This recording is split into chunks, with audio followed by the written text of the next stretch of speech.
Excel beginner to advance কোর্সের দ্বিতীয় ক্লাসে আপনাকে স্বাগতম। গত ক্লাসে আমরা ওয়ার্কশিট, ওয়ার্কবুক এবং এক্সেল কলাম, রো এই বিষয়গুলো সম্পর্কে জেনেছিলাম। আজকে আমরা এক্সেলে এই যে আমাদের যে ট্যাবগুলো আছে বা মেনুগুলো আছে, এই মেনুর আন্ডারে যে অপশানগুলো আছে এবং যে গ্রুপগুলো আছে এগুলো কিভাবে কাস্টমাইজ করা যায়, চাইলেই কিভাবে একটি নতুন ট্যাব বা মেনু অ্যাড করা যায় এবং আমরা একটি বেসিক ফরম্যাটিং নিয়ে কথা বলবো। তো আমরা দেখেন এখানে আমার বেশ কিছু ট্যাব রয়েছে, home tab, insert tab, page layout, তাই না? এখন আমি যদি এখানে ফাইলে যাই, যাওয়ার পরে দেখেন নিচের দিকে একটি অপশন রয়েছে যেটির নাম হচ্ছে অপশনস। আমি এটার উপরে ক্লিক করলাম। ক্লিক করার পরে এখানে দেখেন কাস্টমাইজ রিবন একটা অপশন রয়েছে। তো এই কাস্টমাইজ রিবনের ভিতরেই আপনার দেখেন এখানে যে home, insert, page layout, formula, data, review, view, developer, এই যে জিনিসগুলা এখানে যে জিনিসগুলো আছে ওইটাই কিন্তু আমার এখানে দেখাচ্ছে। ধরুন আপনার এখানে এই হেল্প ট্যাব এটি আপনার প্রয়োজন নেই, এটা যদি আপনি আনচেক করে দেন, দিয়ে ওকে করে দেন, তাহলে খেয়াল করুন এই উপর থেকে কিন্তু হেল্প ট্যাবটি চলে গেল।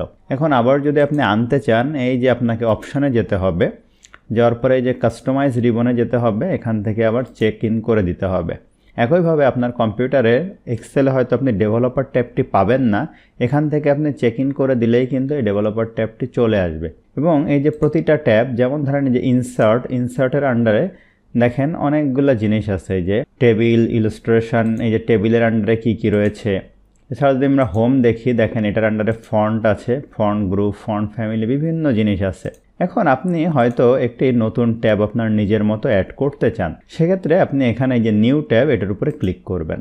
ক্লিক করার পরে দেখেন যে নিউ ট্যাব চলে আসছে, এটার উপরে ক্লিক করে আপনি রাইট বাটন ক্লিক করে এটা দেখুন রিনেম করতে হবে। তো এই ট্যাবটার হয়তো নাম দিলাম যে রায়হান তানজিম, এটা লিখে দিলাম। দেওয়ার পরে ওকে দিলাম। দেওয়ার পরে খেয়াল করুন এখানে নিউ গ্রুপ, এখানে বিভিন্ন রকম গ্রুপ আসছে। তো আপনি যদি এখান থেকে এই যে নিউ গ্রুপ ক্লিক করেন, তাহলে দেখেন দুইটা গ্রুপ হলো। তাহলে এটা যদি আমি রাইট বাটন ক্লিক করে রিনেম করি, রিনেম করার পরে লিখলাম যে ধরুন গ্রুপ 1 দিলাম। চাইলে এটা একটা সিম্বল দিতে পারেন এরকম, দিয়ে আপনি ওকে দিয়ে দিলেন।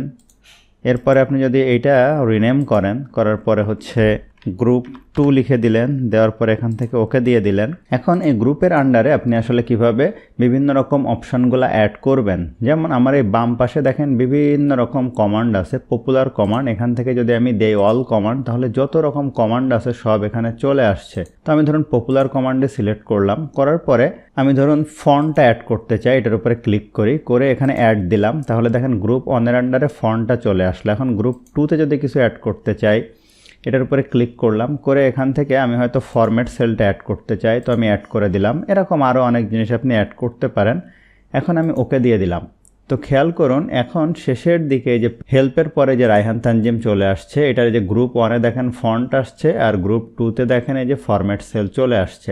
এরকমভাবে আপনি চাইলে আপনার পছন্দ অনুযায়ী আপনি কাস্টমাইজ করে কিন্তু এরকম ট্যাব তৈরি করে নিতে পারেন। তো আমি আবারও ফাইলে গেলাম, আমি অপশানে গেলাম। যাওয়ার পরে এখান থেকে যে কাস্টমাইজ রিবনে গেলাম, এই রায়হান তানজিম এটা ক্লিক করি, এটার উপরে এটা আনচেক করে দিতে পারি, ঠিক আছে? দেওয়ার পরে আমি যদি এখান থেকে ওকে করে দেই, তাহলে দেখেন ওইটা এখান থেকে চলে গেল। আমরা যদি একটি ছোট্ট ফরম্যাটিং তৈরি করতে চাই, যেমন আমি এই উপরের এই একটা রো, এই একটা রো এবং এই একটা রো, 3টা রো বাদ দিয়ে এখান থেকে যদি আমি কিছু লিখি, ধরুন আমি এখানে লিখলাম নেম, এরপরের সেলটাতে লিখলাম আইডি, এখানে লিখলাম হচ্ছে মান্থ, এখানে হয়তো লিখলাম হচ্ছে স্যালারি, এখানে হয়তো লিখলাম হচ্ছে ডেট। এই জিনিসগুলো লেখার পরে এখন আমি এখানে যদি কিছু নাম অ্যাড করতে চাই, সেক্ষেত্রে আমি খুব সহজেই কিন্তু নাম অ্যাড করতে পারবো। আমি কয়েকটি নাম ধরুন অ্যাড করে নিচ্ছি, আতিফ, আল আমিন, তানজিম, রাকিব, এরকম যদি আপনি করে নেন। এরপরে আইডি, ধরুন আপনি কিছু আইডি এখানে লিখলেন 2001, 2002, এটা যদি টেনে দেন নিচ পর্যন্ত, এরকম অনেকগুলো দেওয়া যেতে পারে। আমি এই নামগুলাই ধরুন আবার কপি পেস্ট করে দিচ্ছি এখান পর্যন্ত, হ্যাঁ, দিয়ে দিলাম। এরপরে মান্থ আমি এখানে লিখলাম হচ্ছে জানুয়ারি। লেখার পরে এটা যদি এই কোনায় এই যে ফিল যে হ্যান্ডেলটা আছে এটা ধরে টেনে দেয়, তাহলে অটোমেটিক দেখেন চলে আসবে। এরপরে স্যালারি ধরুন একজনের হচ্ছে 25,000, ঠিক আছে? একজনের ধরুন হচ্ছে 30,000। এভাবে আপনি দিতে পারেন। জাস্ট আপনাদের বোঝানোর জন্য কিভাবে একটা ফরম্যাটিং আসলে করা হয় আমি এভাবে টেনে দিলাম। তাহলে এই অনুযায়ী এক্সেল দেখেন এই 25 আর 30-এর পার্থক্য কত, 5000। এইভাবে সে 5000 করে পার্থক্য করতে করতে এই পর্যন্ত চলে গেছে। এরপরে আপনি হয়তো দিলেন 1/5/2024। এখন এটা যদি আপনি এই কোণায় ধরে টেনে দেন, ঠিক আছে, দেখেন এই ডেট অনুযায়ী চেঞ্জ হবে। এখন এই ডাটাটা কিন্তু খুব একটা সুন্দর লাগছে না। এখন কিভাবে আপনি সুন্দর করবেন? তো সেক্ষেত্রে আপনি এই যে টোটাল এই যে ডাটাটা এখান থেকে সিলেক্ট করবেন। করার পরে এখানে দেখেন আপনার এই ফন্ট গ্রুপের আন্ডারে এখানে একটু অপশান আছে বর্ডার। আমি এখান থেকে দেখেন অল বর্ডার দিয়ে দিলাম। এখন কিছুটা হলেও সুন্দর লাগছে। এখন খেয়াল করুন আমার এই যে নেম, আইডি, মান্থ, স্যালারি এইগুলো আমি সিলেক্ট করলাম, করে এগুলো বোল্ড করে দিলাম। দেওয়ার পরে এখান থেকে আমি হয়তো অন্য একটি ফন্ট দিয়ে দিতে পারি। দেখেন এখান থেকে আমি টাইমস নিউ রোমান দিয়ে দিলাম। দেওয়ার পরে আমি চাই যে এই সবগুলা আমার যে কলাম আছে একই সাইজ হবে। তো এইগুলা সবগুলা সিলেক্ট করে যদি আমি কোনো একটা জায়গায় দেখেন বিসি এটার মাঝখানে রাখলে আমার এই যে অ্যারোটা চেঞ্জ হয়ে যাচ্ছে। এখানে যদি ডাবল ক্লিক করি তাহলে দেখেন এগুলো অটোমেটিক ফিট হয়ে যাচ্ছে, ঠিক আছে। এখন যদি এই সবগুলো আমি একই সাইজের করতে চাই তাহলে আমি এটার উপরে ক্লিক করে রাইট বাটন ক্লিক করে এই যে কলাম ওয়াইডে যাব। এখানে ধরেন আমি 20 দিলাম, তাহলে দেখেন সবগুলার সাইজ একই হয়ে গেল। আপনি এখানে আবার কলাম ওয়াইডে যান, যাওয়ার পরে এখানে 15 দেন, তাহলে একই সাইজের হয়ে গেলে দেখতে সুন্দর লাগবে। এখন এই কোণায় যদি আপনি সিলেক্ট করেন এই জায়গায় তাহলে টোটাল ফাইলটা সিলেক্ট হবে। আমি ধরুন টোটালটার ফন্টটি টাইমস নিউ রোমান দিতে চাই, হয়ে গেল। এখন এই ডাটাগুলো আমি সিলেক্ট করব। করার পরে এখানে দেখেন এই ফন্ট ফ্যামিলির আন্ডারে এখানে ব্যাকগ্রাউন্ড কালার অর্থাৎ ফিল কালার আছে। আমি যদি এখান থেকে কোনো একটা ফিল কালার এইভাবে দিয়ে নেই তাহলে কিছুটা সুন্দর লাগবে, এবং এই ফন্টগুলো আরেকটু বড় করে নেই তাহলে আরেকটু সুন্দর লাগবে।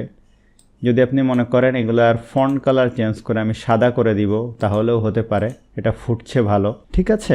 এখন কথা হচ্ছে যে এই যে জিনিসগুলো আপনি এখানে অ্যাড করলেন, এখন যদি আপনি এটার কোনো হেডার দিতে চান, অর্থাৎ এই ফাইলটার যদি আপনি এই সবগুলা মিলিয়ে কোনো কিছু লিখতে চান, কিন্তু আপনি তো লিখতে পারবেন না। দেখুন এখানে আমি লিখলাম যে রাইহান তানজিম অ্যান্ড কোম্পানি, এটা লিখলাম।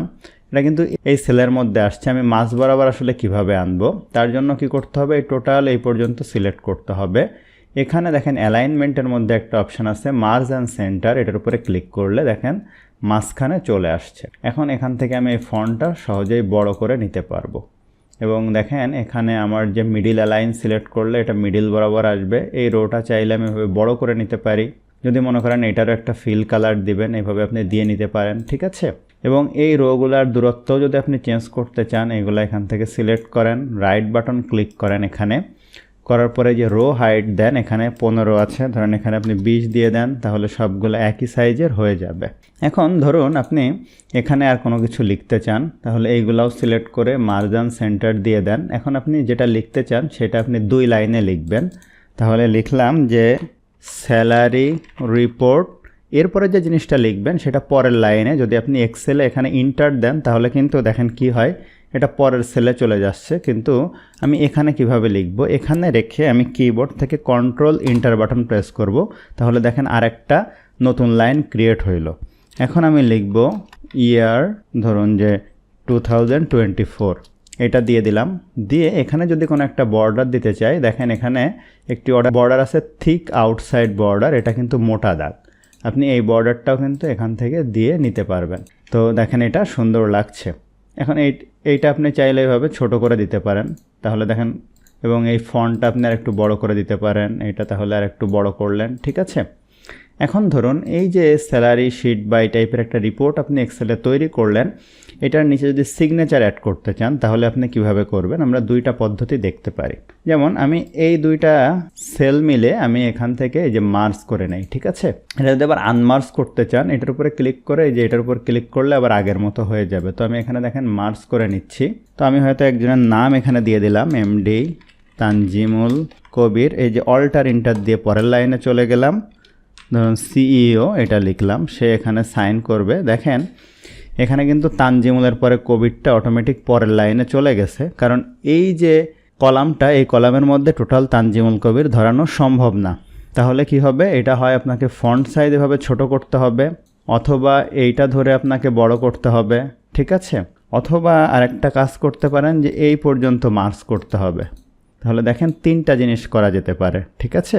এখন এই সেলটা সিলেক্ট করেন, এটা যেহেতু সিগনেচার হবে তাহলে এই লেখার উপরে একটা লাইন হবে। তো আমি এটার উপরে সিলেক্ট করে এখান থেকে যে বর্ডার আছে দেখেন এখান থেকে বিভিন্ন রকম বর্ডার আছে। টপ বর্ডার যদি দেই তাহলে দেখেন এই উপরে সিগনেচার করার জায়গা চলে আসলো।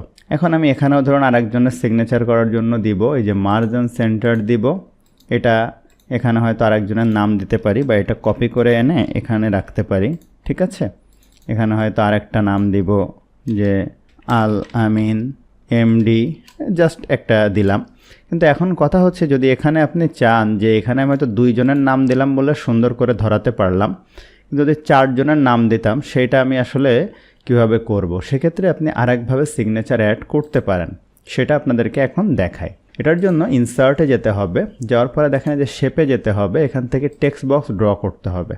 এই টেক্সট বক্স এখানে যদি আপনি নেন, নেওয়ার পরে আপনি এখানে লিখেন যে এমডি তানজিমুল কবির, এটা দেন। দেওয়ার পরে আপনি ইন্টার দিয়ে নিচের লাইনে যান, এখানে দেন সিইও, টোটালটা সিলেক্ট করেন, করে এখান থেকে ফন্ট চেঞ্জ করে নেন টাইমস নিউ রোমান। এটা দেখেন এই যে মাঝ বরাবর এখান থেকে রাখেন। কিন্তু এটার উপরে কিন্তু যে জিনিসটা হবে সেটা হচ্ছে, এটা একটু বড় করে দেই, আপনি কিন্তু এই সিগনেচার লাইনটা পাচ্ছেন না। তাহলে এটা সিলেক্ট করে শেপ ফরম্যাটে যান, যাওয়ার পরে এখানে কিন্তু একটা আউটলাইন আছে, এখান থেকে যে নো আউটলাইন দিয়ে দিতে হবে।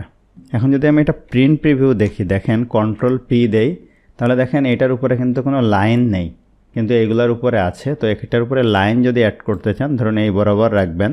এটা কিন্তু আবার পিছনে কালার আছে, খেয়াল করেছেন এই যে।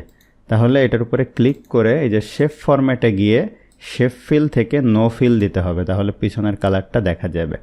এখন সিগনেচার লাইন অ্যাড করতে আপনাকে ইনসার্টে যেতে হবে, যাওয়ার পরে দেখেন এখানে শেপ আছে, শেপের ভিতরে বিভিন্ন রকম শেপ আছে, আমরা এগুলো নিয়ে পরে কথা বলবো। আমি জাস্ট এই লাইন শেপটা নিব, নিয়ে শিফট বাটন প্রেস করে এটা এর উপর দিয়ে ড্র করব। শিফট বাটন করলে কি হবে, লাইনটা বাঁকা হবে না। এবং এটার এই যে শেপ আউটলাইন থেকে কালারটা ব্ল্যাক দিয়ে দিই। এখন যদি কন্ট্রোল পি দিয়ে আমি প্রিন্ট প্রিভিউ দেখি, দেখেন বেশ সুন্দরভাবে কিন্তু এই জিনিসটা হয়ে গেল, ঠিক আছে। তো এই জিনিসটা যেটা আপনাদেরকে দেখালাম এটা কিন্তু একটা বেসিক মাইক্রোসফট এক্সেলে ফরম্যাটিং, যেটা আপনাদের কিন্তু বিভিন্ন কাজে বা এই যে সিগনেচার লাইনটা কিন্তু আমাদের এক্সেলে অনেক প্রয়োজন হয়। এই যে জিনিসটা প্রথম দিকে আপনাদেরকে দেখালাম এটা কিন্তু অনেক কাজে লাগবে। ধরেন আপনার অফিসের বিভিন্ন রকম স্যালারি শিট বা কিছু করতে যখন সিগনেচার অ্যাড করতে যাবেন, তখন এই জায়গা নিয়ে কিন্তু আপনার বস বলবে যে 1 লাইনে 4 জনের সিগনেচার দাও। তো আমি আপনাদেরকে দেখালাম কোন কোন ট্রিক অ্যাপ্লাই করে আসলে এই সিগনেচারগুলো অ্যাড করা যায়। এবং আমি গত পর্বে যে জিনিসটা আপনাদেরকে বলতে ভুলে গিয়েছিলাম সেটা হচ্ছে, দেখেন এই যে আমি এক্সেলে যে স্ক্রল করছি মাউস, এটা দিয়ে কিন্তু আপনি এই যে স্ক্রল বার এই যে ডান পাশে, এটা দিয়ে কিন্তু আপনি উপর নিচে যেতে পারবেন, এইভাবে ধরেও যেতে পারেন। আর এখানেও একটি আছে দেখেন, এটা দিয়ে আপনি ডানে বামে এদিকে খুব সহজে যেতে পারবেন। আশা করছি দ্বিতীয় ক্লাসটিও আপনারা ভালোভাবে উপলব্ধি করতে পেরেছেন। তো দেখা হবে পরের ভিডিওতে। ধন্যবাদ সবাইকে।